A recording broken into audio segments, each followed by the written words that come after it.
Harp on Sports, the Bar, podcast, media, audio, and radio network. What do we have in store for you on this edition of the program? The preseason in the NFL is here. A little preseason primer for you. I'm going to tell you the 5 things that I am looking at least in terms of attention-seeking missiles here in the preseason.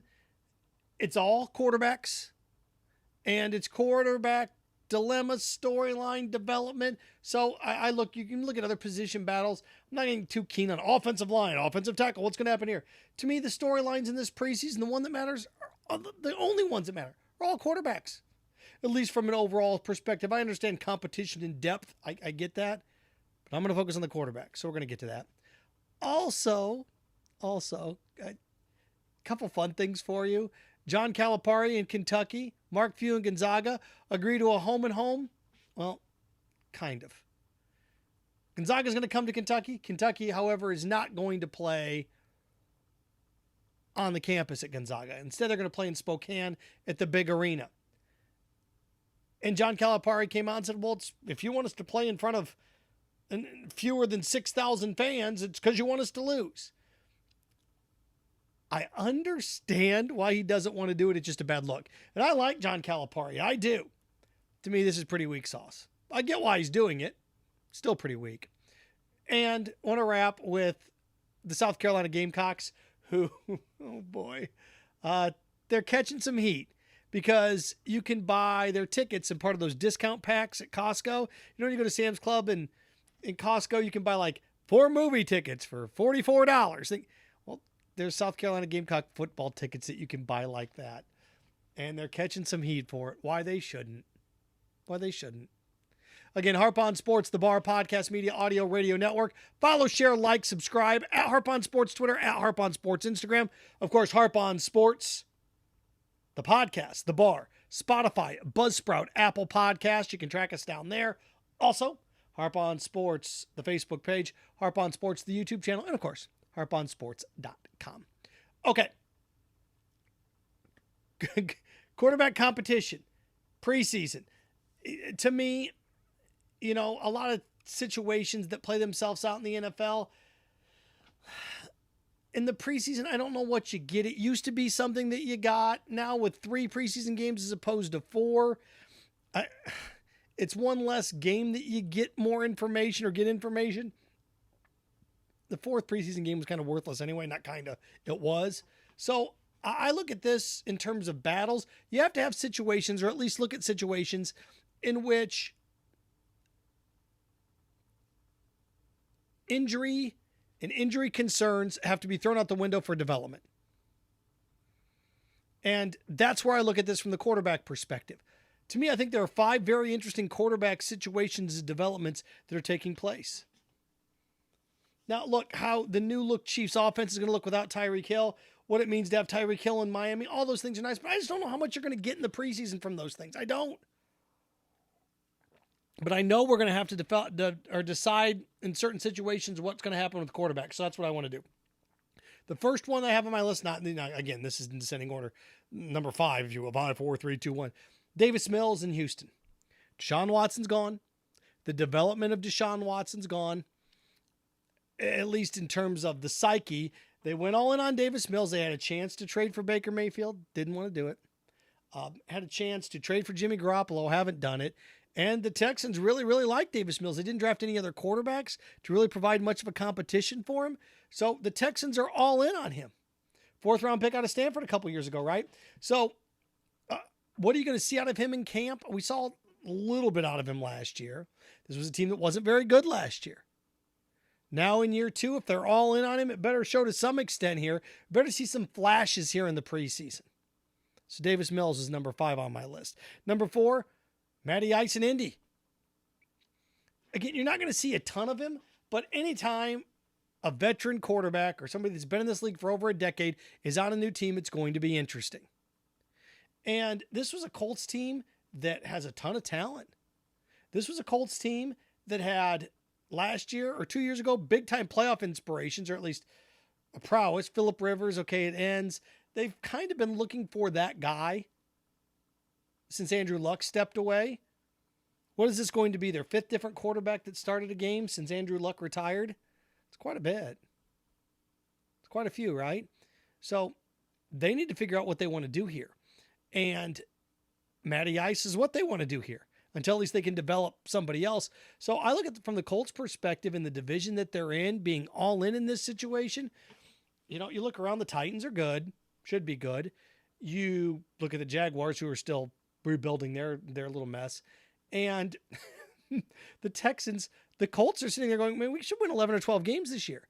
So Matty Ice's impact in Indianapolis. And again, here in the preseason, what do we see? What does he look like? You're going to maybe see 3 quarters, 4 quarters out of Matt Ryan. What's he look like? Again, these are the 5 things I'm paying attention to in the preseason when it comes to quarterbacks. I have number 3 on my list, Pickett's charge. Like that? Pretty clever, huh? Is Kenny Pickett the man in Pittsburgh? Steelers say Mitch Trubisky's the guy. You've got Mason Rudolph. You've got an interesting, don't you, trinity there in Pittsburgh, where Ben Roethlisberger was the quarterback for how many years? 18? Big Ben was the quarterback for 17, 18 years in Pittsburgh. Now, here we go again. What do we have now? And what do we have now? What are we going to get? And, you know, the answer to that is, if they say Trubisky's the guy, okay. But if he is the guy, then he's going to be taking snaps with the ones, right? So if Trubisky's taking snaps with the ones, that means Pickett and Rudolph they're taking snaps with the twos. What does that battle look like? Because all 3 of those guys, if Trubisky's the man, okay, Pickett's not going to be on the practice squad. Does that mean Rudolph's on the practice squad? Does that mean that they shelve one of those guys? What do they do with that? There's another team that's going to have this trifecta problem coming up as well, but how much of a charge does Kenny Pickett make here in the preseason? So that's my 3rd quarterback storyline I'm following in the preseason. Number 2 is, I mean, to me, it's a combination platter is what this one is, because you have, and I'm kind of cheating here, I'm looking like at the entire Western Front. And what I mean by that is, you know, the Seahawks decided to move on. Okay, Russell Wilson's in Denver. Kyler Murray gets the big contract. How much you're going to see out of them in the preseason, I don't, you know, who knows. But I do know this. The San Francisco 49ers, Jimmy Garoppolo, exit stage right, or exit stage left, however you want to do it. Trey Lance is the guy. Okay. What are you doing with Jimmy here in the preseason? What are the 49ers going to do? They're going to showcase him at all? He's cleared. He's medically cleared now. What are they going to do with him? If Trey Lance is the guy, okay, here we go. Is he going to start? Looks like it. I think the 49ers decision is fascinating. It is, because all this Garoppolo talk, I'm going to throw one out there for you. Say Trey Lance hits his hand on somebody's helmet in the first preseason game, breaks a finger, and all of a sudden, okay, we got to keep Garoppolo around now. See where we're going here? And people keep saying the 49ers need to trade Garoppolo immediately. No, they don't. The best thing for the 49ers to do is to hold on to Jimmy Garoppolo through the preseason here, and at the end, move him. If you can't move him, do you cut him? I don't know what you do with him at that point, but there's going to be somebody that needs a quarterback. There always is. And even if you have to siphon him off for a 4th or 5th round draft pick, if somebody eats half of that salary, then you're good in that stance. Trading Jimmy Garoppolo before the preseason starts is ridiculous. It doesn't make any sense, financially or structurally. It just doesn't. The Browns had enough of a mess on their hands with the Deshaun Watson situation. That's why Baker Mayfield had to go. 49ers don't have that mess there. They don't. So, to me, you know, the Lance dance. What did the 49ers do with these 2 guys? Recapping 5 through 1, Davis Mills in Houston, or with the Texans, they're all in on him. Okay, let's see what he has here in the preseason. Year 2 is a big step up for development. Matty Ice's Indianapolis introduction. New look offense in the preseason. What's this team look like with him? Well, 3, Pickett's charge. Again, you've got 3 quarterbacks. Mason Rudolph, Trubisky. Can you pick it? What are the Steelers going to do here? Pickett have a chance to win this? Doesn't look like it, but what does that mean for those other 2? Or what's it mean for Rudolph as we get into this thing? Number 2, The Trey Lance dance, San Francisco. I'm going to enjoy watching what they end up deciding to do and what he looks like. Does he look the part? Let's not forget Jimmy Garoppolo took a team to the NFC Championship game last year, 3 years ago, now took a team to the Super Bowl, had a lead in the fourth quarter. I'm going to enjoy watching how this goes down. And to me, the number one thing in this preseason in terms of a storyline, and you may sit there and say, well, what about Russell Wilson? I don't have Russell Wilson at 1. I don't have Tua Tagovailoa at 1 because this is the preseason and they're not going to bust out these offenses. They're not going to open up the spigot on these guys. They're just not. I'm looking at actual quarterback things that have question marks. And the number one thing for me is the Carolina Panther posse. You're not going to see Christian McCaffrey, but I do see a situation where you got 3 quarterbacks, right? You got Baker Mayfield, you got Sam Darnold, and this team drafted Matt Corral. So you've got a guy that a lot of people thought could go in the 2nd or 3rd round. The Panthers draft Matt Corral as being their future. They trade for Baker Mayfield, and you've got Sam Darnold. What on earth? What's Carolina going to do? Who's going to get reps with what? They're not going to cut Matt Corral. So logic would tell you Baker or Darnold are going to be on the outside looking in. Boy, wouldn't that be something if they traded for Baker Mayfield and immediately moved him? If Sam Darnold lights it up here in the preseason, what does that mean for those other 2 guys? So the Panther posse, those 3, at least, again, my 5 quarterback binoculars that I'm staring through here in the preseason. The Russell Wilson Tua stuff, you're not going to get a lot out of those veterans. Kyler, well, who knows what you're going to get out of Kyler Murray. Pat Mahomes, Josh Allen. I know what those guys are. These are the situations that help define where the league is going, right? Because let's say the Panthers cut Darnold. Do the Lions pick him up? Do the Seahawks pick him up? If you're the Seahawks, you have to be sitting around going, somebody's going to have to cut somebody here. We're going to be in good shape if we want to get somebody. So those are my 5 preseason primers. I'm pumping my fuel from, my gas from here in the preseason. All right, from that to this. John Calipari in Kentucky. When I saw this news earlier in the week, I was excited. I loved it. When I saw the Kentucky Wildcats, Gonzaga going to do a home and home, I'm like, that's pretty cool.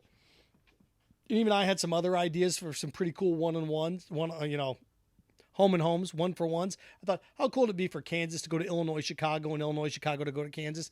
Those are teams that, Illinois, Chicago put on a show last year. But a couple years, they've been great. Now Porter Moser's gone, so what does that program really mean? But they're still a top 25 basketball team.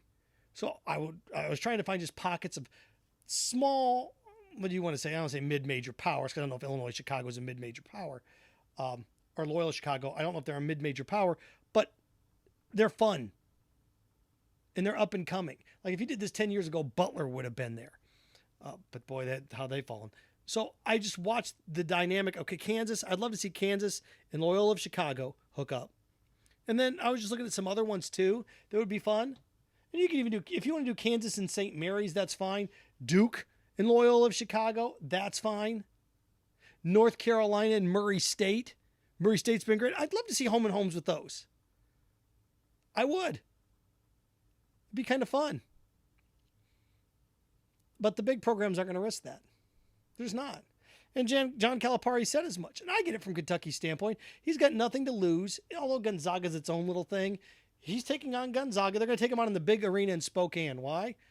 Because he knows of those 12,000 empty seats or 12,000 seats there, he can get 2,000 Kentucky fans in there. He can get 2,500 Kentucky fans in there. They play it in that 6,000 seat arena at Gonzaga's campus. 200 fans there if he's lucky. He even came out and said as much. He's like, if anybody wants us to play in front of fewer than 6,000 fans, wants us to lose. At least he said it. I give him credit for saying it. Like, we can't play in front of that. You put us in the small gym, we won't be able to handle it. He's right. Isn't he? Now, he said that Kentucky hasn't played in front of 6,000 fans in a regular season game since the 60s or 70s. Oh, okay. I do know this. I went back through and looked. COVID aside, the last time they played in front of fewer than 6,000 fans, of course, it's going to be a road game. They lost in the opening round of the NIT to Robert Morris 9 years ago. 3,400 fans were there. He knows. He wants you in his atmosphere. He don't want to be a part of your atmosphere. No way. University of Florida had this a couple years ago, didn't they? They don't want to go to UCF and play. They'll play UCF in Gainesville. They'll play UCF at the Citrus Bowl, but they don't want to play them on their campus. If they do, they want to do a 2-for-1. I wish Gonzaga would have offered that. Like, hey, look, okay, we'll come to Kentucky twice. You come here once. Now, Gonzaga knows if they can get them out in Spokane, get Kentucky out there with 9,000 Zags fans, they still got a good clip at them. They know that. But unfortunately, the big wigs dictate these terms. The rich dictate the terms. They just do. And the haves dictate the terms. They do. That's in all walks of life. And Kentucky's going to dictate the terms on this one. Still would have loved to see it. So I get where Calipari's coming from. It's like, what's he afraid of? If he knows his team, like, we're not going to play. You want us to get beat. We can't handle that small of an environment. They sit there and say, oh, you should be able to handle any environment. You should. But he knows his team won't fare well there. I don't entirely fault him for that. Again, they don't have... It's a little bit different because if Kentucky goes and loses at Gonzaga, there's no shame in that. There really isn't. I'd get this a little bit more if he was talking about Kentucky wanting to go play... I'm trying to think of a small school. Like if you're trying to get Kentucky to go to Murray State or you're trying to get Kentucky to go to Loyola Chicago, I'd get that a little bit more, but this is Gonzaga. But they're not going to play there. Going to go play in Spokane, which Gonzaga plays home games in Spokane. I wish we would have got a little bit bigger venue, but I get it. I understand it completely. But I like this idea of really powerful mid-majors and the big blue bloods squaring off in home and homes. Like I said, 10 years ago, you probably could have gotten away with this where North Carolina played Butler where the Pacers play. You probably could have got away, you know what I mean? Although Hinkle's pretty big. You could have gotten away with that. Hinkle's 14,000. It's a big place. 13,000 seats now. So, there you go. But to wrap with this, South Carolina football's getting hammered, and it's a smart business decision. Is it something that's embarrassing? Yes. You ever been to a great restaurant? Great, fantastic restaurants don't do coupons.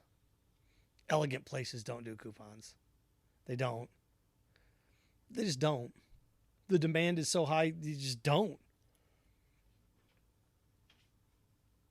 I remember when I was in New York for the Barrett Sports Media Conference in late February, early March, Hamilton was on Broadway. I'm like, go check out Hamilton. No discounts for that.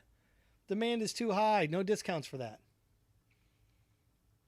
I remember, was it right before Harbaugh got to Michigan? Was it right before Harbaugh got to Michigan? And they were selling, what was it, Michigan tickets? You could get a Michigan football ticket if you bought, what did you have to do at Walmart? Was it buy Pepsi or you could win or you got half off Michigan? There's something going on with that and people are furious. Well, South Carolina is teaming up with Costco. When you go to like Costco or Sam's Club and you can get like, oh, here are 4 gift cards to Macaroni Grill, or here are 4 movie passes for $44.44. So you buy in bulk, you get cheaper. When you're not buying your, 48 pack of pudding and your 5-pound tub of pretzels. Here, buy a bunch of tickets. Like if you go to the movies a lot, like I use that. I'll admit it, I love going to movies. Elvis was fantastic. Enjoyed Top Gun Maverick. Enjoy Jurassic World Dominion. It wasn't, it was okay. It was better than the last one. So if I love to go into movies, that makes sense, right? It makes sense. Well, South Carolina's doing this with its football tickets. You can get like 2 upper end zone tickets. Is it $69? I don't know if that's each or whatever it is, but you can get 2 tickets in Costco. The same way you can buy bulk movie tickets. Now you're not getting bulk football tickets. You're getting 2 tickets. Now, look, if people think, well, you're going to get 2 tickets, I'll just use them for Alabama. It doesn't work that way, right? On the back of those things, there's select games, and they're the non-conference games. Look, I've seen this at other big schools. Alabama fans don't like to go to those armpit games. Gator fans, the Charleston Southern game like 5 years ago, plays, third of the upper deck was empty. Nobody wants to go watch that nonsense. Why would I, if I got a $1,000 TV at home and I can watch 5 top 10 games, am I going to go to a game, sit in the heat, sweat my you-know-what off to watch you win 66-6? Sorry. It's tough to sell those tickets. Now, is it a pride thing? Maybe. But it's a way to make money. I have no problem doing that. Well, Rutgers does it too. South Carolina, it just means more. I wrote down, there's only 4 schools, I think, in the SEC that will sell out every game this year. Bama, LSU, Georgia, and A&M. The only 4 that are going to sell out every game this year. Florida's not selling out Eastern Washington. No way. And even a couple years ago, LSU struggled with Towson. The only reason I'm giving, to sell it out, I'm close. The only reason I'm putting LSU in here is because Brian Kelly may be a new vibe, a new feel. But, Bama and A&M will sell out, or Bama and Georgia will sell out no matter what. So only 4 of the 14 teams in this conference are going to sell out every game? Okay.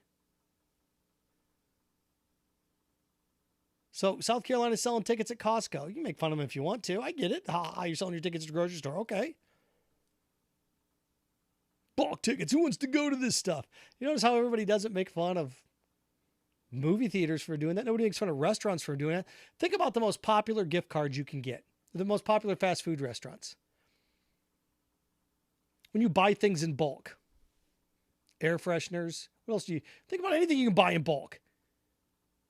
You buy anything in bulk at those places. You buy cases of Pepsi, cases of Coke. Is Coca-Cola? Oh, how dare Coca-Cola selling Coke in bulk? How dare they? It's just funny, again, I'll set up for South Carolina here. It didn't look bad. I guess it could look bad. It just means more. What do you mean? South Carolina doesn't sell their tickets. But you know what that does? That shows you whether or not you're an elite program, right? There's a couple things. I have no problem with South Carolina doing it. But everyone's like, we're an elite program. Got news for you, gang. If you're selling your football tickets at Costco, you're not. Harp on Sports, The Bar, podcast, media, audio, and radio network. You want to be a part of the program. Consume it. Any capacity. Easy enough. At Harp on Sports Twitter, at Harp on Sports Instagram. I'm funny. You should check me out on those platforms every single day. At least I think I'm funny. My mom tells me I am. Harp on Sports, The Bar podcast via the auditory route, Buzzsprout, Spotify, Apple Podcast. Of course, Harp on Sports, the Facebook page, Harp on Sports, the YouTube channel, and harponsports.com. And remember, stay clean, stay focused, stay strong. Frankenstein. Have fun with your friends.